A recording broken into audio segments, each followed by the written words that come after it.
welcome to the Ink and Paint Show with Steve and Jay, Wheel Edition. Here we go.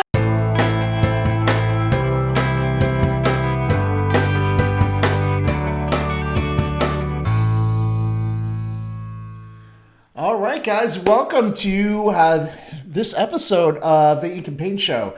We are doing what Skye said, spin the wheel? Spin the wheel. Spin the wheel. We should name it.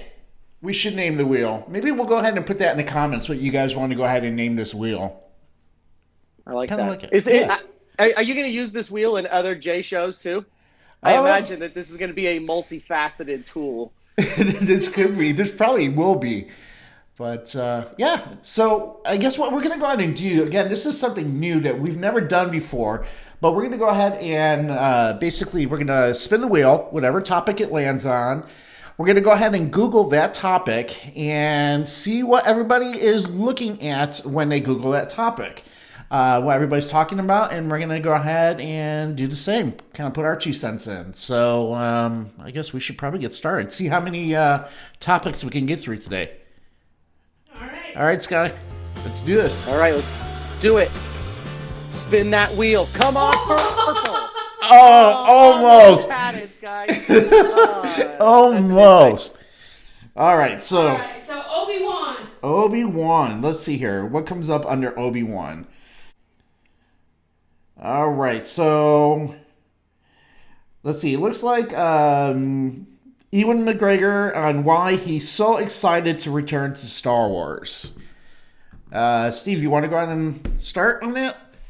So I did read this, and also I read that they are confirming that it is starting shooting like very, very quickly. So pumped about it. He said he's very excited because it's being told in a really interesting way. A series instead of a film gives them more room to sort of create the character and go into interesting sort of timelines. So I'm getting a heavy vibe that we're going to get Hayden Christensen in this, either via flashback or if he's going to be doing a Vader thing in this role. So I don't know, but he's really pumped to get going. And also they're all excited to just start going after the COVID shutdown. Yeah. Sure. Yeah. Do you think we're going to see any other returning faces, familiar faces? I do think so, and it really depends on what we see starting next month with The Mandalorian.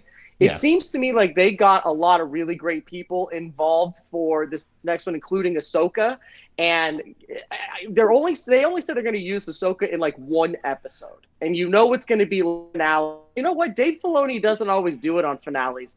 He'll do it in the middle or second last, and it's going to spin off into a bigger world, and I'm wondering if Ahsoka could possibly show up in that world. The other thing that I keep reading is this is taking the Star Wars world and make it much larger. And, Jay, do you guys agree? I always thought, okay, galaxies of, light speed travel between all these places, it did always kind of feel like a smaller universe, even though they were flying really far back and forth. They're really going to make a focus on making it feel large. And as soon as you bring that in there, you could bring in lots of characters that we know from before. But I think that I'm just really excited. I don't want to keep talking about it. I think it's really pumping me up about what Disney Plus is going to do. This is cool. Yeah, I totally agree with you. I'm really looking forward to this. I've been looking forward to this. I've been looking forward to it basically since we got news about it. We've wanted one before they... Yeah, even before they even mentioned it. Yeah, exactly, Skye. I mean, there was always that, well, wouldn't it be cool if they did an Obi Wan movie or, series? So. Yep.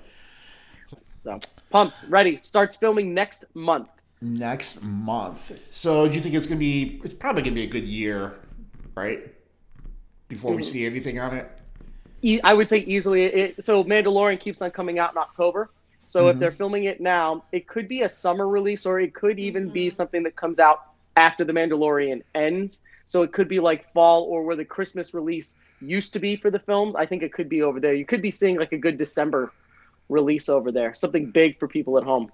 When does the next celebration come out?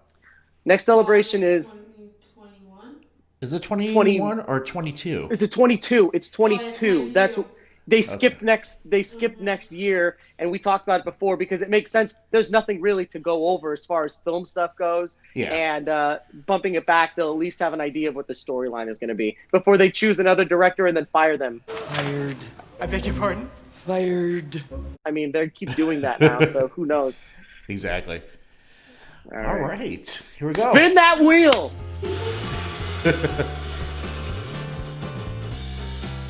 Oh my gosh, don't spin it exactly the same. Universal. All right, let's see here. What we got for Universal? A couple of things. First of all, on the West Coast, I'm always looking at staying at the Sheraton Universal. It is my favorite hotel in the entire country. It's my favorite hotel of all time, and we always make a trip out of it. Their site is literally shut down pretty much. You can't even really find them. You have to search them by name. It doesn't show up because they're closed because of COVID. They are accepting reservations starting January 1st. So you think maybe that could be lined up with some expert people's opinions on if the parks in California could be opening up in January. Yeah. So if the hotel is taking reservations for January 1st, they're not just going to do it if it's not linked up with the park opening, I would believe. It was shut down in sync with that. So there's just that bit of news. It's just an educated opinion, which would be great. Just get that thing open. There are so many. We're really good friends with one of the bartenders over there, and she hasn't stepped foot on the premises since the last day of March. She's just like, nah, her main job is now just doing other stuff. So get it back open, and all those people over there could use it as long as they're doing it safely. And from what I hear on the other note, Jay, is this entire last weekend, Universal Florida reached their capacity limits every single day. Every day. Now, it's still at the 33% capacity, but it would be the first time since they reopened that they hit that 33%, which is interesting to me because that means that over those it's been open for a month and a half now, or 2 months, right, Skye? 2 months probably.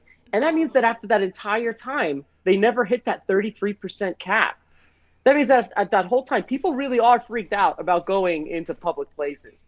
And the fact that they hit that now, I think, is along with the lines of there's a general, I think, upbeat tone about this whole thing. You still have to be cautious and you still have to be careful out there, but there are so many things now opening up that I think the vibe is sort of shifting, and it kind of reflects in the fact that they hit that capacity limit.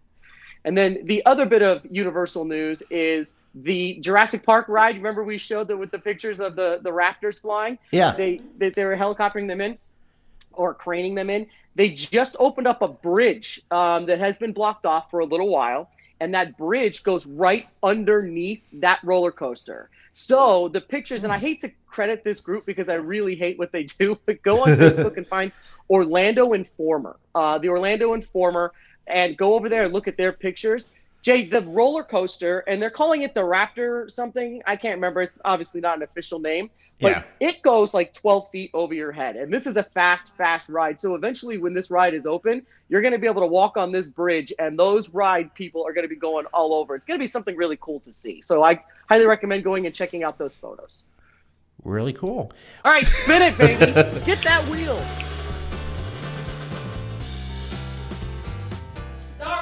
Star Wars. Ooh. All right, let's see. So for Star Wars, we have, why is it way harder than you'd think to turn fan favorite Star Wars character Babu Frick into a toy? Oh my gosh. The news. That is the Star Wars news. Nice. Well, I can tell you that, I mean, they have the Funkos out. I think shot up in price. yeah, That's so an expensive Funko. What happened? What happened, Skye? The Funko for him is like at least a $40-$50 value. yeah. It's a What? nice- Yeah, that came out from Smuggler's Bounty. So, yeah, that thing just shot up in price. Interesting. I used to have that subscription, but I turned it off. I got some really, really garbage ones in a row, and I'm like, nah, I'm all good. Did you get But- him? Because he's worth it. No. I canceled this like right before Last Jedi came out, so. But 2 years behind.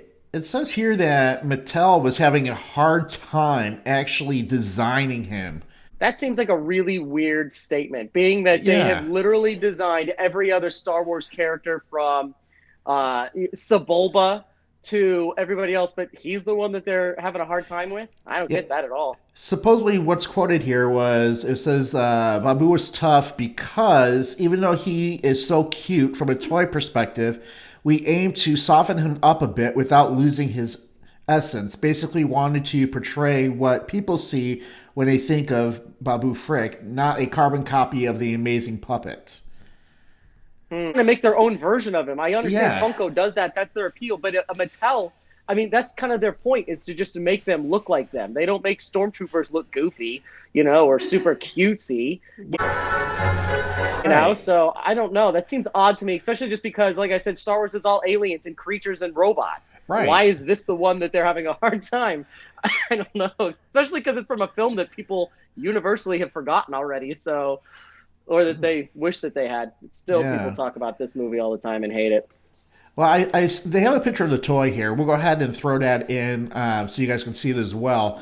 But it looks like Target is actually the place to go ahead and get this guy. It's a soft, plushable, huggable, and his head is vinyl. So his head is vinyl? Yes. So he's going to have a harder skull and then a squishy body? Yes. Okay, that's weird. Yeah, and then he has tools in his hand that are... It looks like they're like plushable. So, yeah, I don't know. As far as this Babu, I don't know really what the price is on this. But I guess you guys can go ahead and check it out. Again, it says Target, so... Okay. All right. If you're in if you want to go ahead and add him. I know, Steve, you probably want him, right? Yeah, no, I'm going to skip that. All right. Oh, fast. Time to spin the wheel. Wilbert, start us off. Spin it. Daisy Ridley. Steve, you want to I don't know how much Googling we're going to have to do on this. All right, let's see. You guys, I think we're going to go ahead. We talked about this before we started actually recording. I think Daisy Ridley is going to be an ongoing thing on this show. Just because she's actually looking for that much of attention, basically. She's not alone. That cast is getting very interesting right now. That's true. I'm surprised you don't have what's his name on this list, because he has been an absolute lightning rod for attention this week. And I think that you just nailed it, Jay. The stars from these films are slowly fading into the background, and they are not happy about it. And they are being loud and obnoxious, and they are coming up with crap that I can't imagine. But as far as Daisy Ridley, the story that I know about, Jay, is that she says she can't imagine coming back to visit this character. She just did that on an interview on Wednesday. And I'm like, okay, first of all, don't ever say no, because when they come back to do the sequel to this one later in 30 years, first of all, you're going to be beloved for coming back. People will still love Rey. She's a great character. Also, just because they didn't end on a high note, don't bite the hand that feeds you. Cut it out. Always be open to new choices. And also, the story that we just talked about was that she's complaining about not getting roles. Why would you then say, no, I can't imagine coming back to do that character again? That's so back and forth. Again, just be a regular actor or actress. Just do your thing and then go on with it. I hate this story. It makes me nuts. Yeah. Well, it looks like, you're not the only one, or actually we're not the only ones, but this particular story says Daisy Ridley infuriates Star Wars fans with J.J. Abrams' revelation, saying Rey's twist kept changing and how frustrated she was with this. That's the other story. Yeah, that at one point in time she was Obi Wan. She was a Kenobi. And so people started losing their minds about that. How does that work? Blah, blah, blah. And you know what? The scripts go back and forth all the time. I don't know why she's trashing it and making it sound like it's such a big deal. I guess the one thing is that it shows that they didn't really have a good end in mind, which infuriates me. That means that if you're coming up with a character, you're supposed to have their arc. The main character is supposed to know their arc, right? You know that they live or die, what they do, you know who they are, whatever. Apparently they really didn't know. I don't know. And again, we've talked about this so much, Jay, it's a little bit ridiculous. But after The Last Jedi pissed so many people off, they were scrambling to change all sorts of script lines. They just wanted people back. And I just think it's crazy. But also, she's just bugging me right now with all of these breaking news because she's not getting roles, and that just cut it out. And that's kind of the thing too, like kind of like what you've already talked about is it seems like this whole cast is actually on this train right now because you have John Boyega that is basically saying the same thing for his character. Well, yeah, and you know what? And I could get off on a different topic. We should probably either save that or another time or put it on the wheel. But honestly, his makes me so mad because his whole point is that they pushed people of color out of the way, and he's blaming it on Disney's thing when he was literally jumping off of his couch watching the trailer for the first time with his father and all that other stuff. That video we all watched and loved. Now all of a sudden that wasn't cool and you didn't like what you were doing. And I just don't understand. The entire cast of this new one is pretty much minority people or whatever. Oscar Isaacs, John Boyega, Daisy Ridley. So far, we don't have any white males in there, and that's usually the big tentpole argument. You have Adam Driver as Kylo Ren, and they purposely make him a baby and just, whatever. So I just get so mad when I hear that it's this. But I'm telling you, if that last film was a success, they wouldn't be having these arguments, and they wouldn't be whining and complaining. It's sour grapes, and I think it's really, really stupid. And I don't care how many times people bring up, oh, well, look what they did with Rose. I'm sorry, but Rose was not a well-written character in the first place. So to say that they did something bad with a poorly written character, that's the same thing. It's a poorly written character, and apparently the storyline was never really that succinct, and it was never really great in the first place. So I don't know. I take a little bit of offense to it listening to that, obviously not because I'm a person of color, but because I understand what they went through, and they all are going to have great careers. And stop it. They didn't do anything sinister or mean. And if so, then you have a bigger problem with your co-writers, your co-workers, and they're going to have problems with him later. Yep. It makes it scary casting someone like that. Because that means from now on, if you have John Boyega in the film, get ready for if he's not happy, he's going to trash everybody. And if he's not one of the main people with a whole bunch of other people that identify with his same thing, then he's going to get mad and trash it later. I just think it's wildly unprofessional. And I understand that people have opinions today, but come on, man. It's Star Wars, and it didn't end up very well. Seriously, I understand that. And I understand a lot of people say that the big point should have been the Stormtrooper Revolution, and I agree, but in its own separate movie. You can't throw that in there with them. It's too much going on, and there was enough going on anyway. Yeah. Yep. Don't you like how this is the Daisy Ridley section, and this covers every single character from the films? I'm sorry. It's just an infuriating topic for me. And you're right. I mean, we can easily, I know I want to see if we can get one more topic in, but real quick, it's one of those things. We could go ahead and really do a whole show on just the complaining up from these actors for this movie or for this trilogy, and I just don't get it. I don't get it. It's a weird entitlement that they have. If it didn't come out well, then they just bitch about it. It's like their free pass to say, "Oh, I didn't like it from the beginning." Blah blah blah. It's like, dude, if anyone here is getting slammed, it's the executives and J.J. Abrams, because he's the one in charge of the last one. So no one said John Boyega did a bad job. It's just crazy. So anyway. Yeah. All right, Skye. Get one more in. Let's do it. Let's do it. I want to see your hand just stop it as purple for me. Just leave it. I'll just do it real quick. 2 minutes on Disney All right, 2 World. minutes.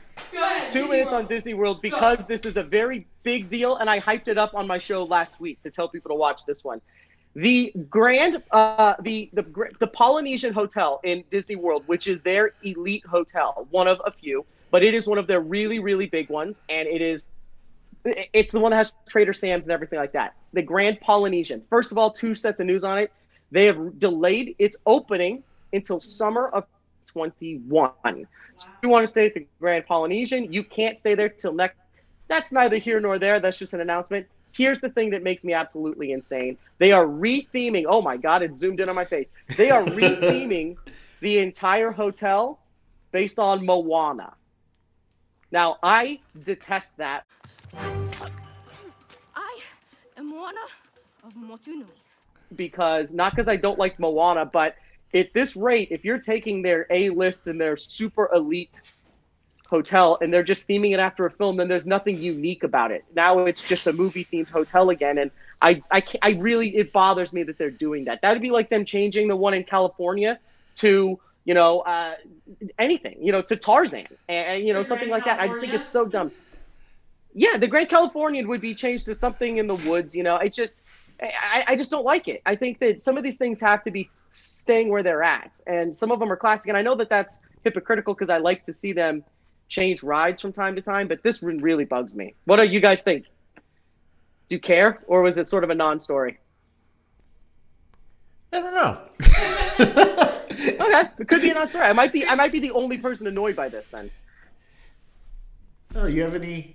I'm not annoyed by it, but Do you have anything you want to add to it? I don't know. As kids, you want See, to okay, see so it. It's Well, part of the Disney magic. Yeah. A little yeah, bit. okay. See Jay's face just now. Okay, did you just use that term? I get it. I get it. It's just, to me, it's pretty fascinating that they're taking something as iconic and retheming it to a recently released Disney film.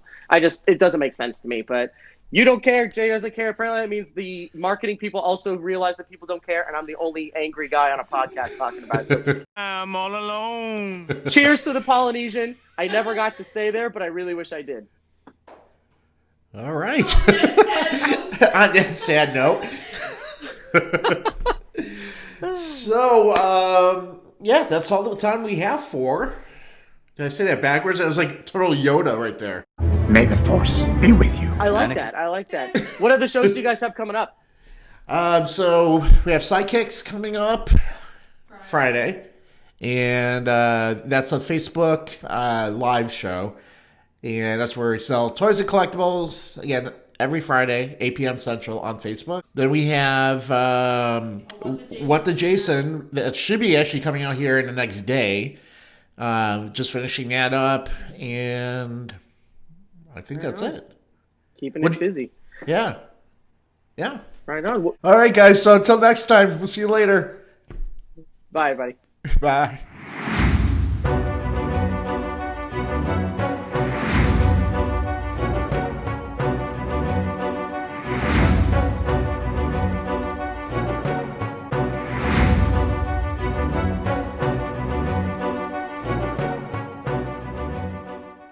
Steve?